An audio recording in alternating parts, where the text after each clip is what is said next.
নমস্কার, সবাই কেমন আছেন? আমি সুপ্রিয়া নালিকুলের ছোট্ট একটা গ্রাম থেকে ভিডিও করছি। আশা করি এই ভিডিওটা তোমাদের সকলের খুব ভালো লাগবে। দিনটা ছিল রবিবার 31শে মে। আমাদের ডান্সের প্রোগ্রাম ছিল নালিকুল দেশবন্ধু বাণী মন্দির মাঠ প্রাঙ্গণে। সেই কারণেই সমস্ত কিছুটা গুছিয়ে নিয়ে আমি রেডি হতে বসেছিলাম। দেখো এই আংটিটা কত সুন্দর। এইগুলো কিছুই আমার নয়, আমার বোনের। তো আমি তার থেকে নিয়েছিলাম।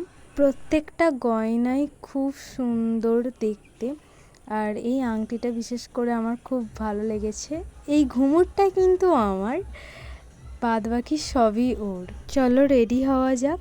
তো দেখো আমি রেডি হয়ে গেছি, সমস্ত মেকআপটা আমি নিজেই করেছি, প্লাস হেয়ার প্লাস শাড়ি পরা, খালি কুঁচিটা আমার বোন ধরে দিয়েছিল, বাদবাকি সমস্তটাই আমি করেছি।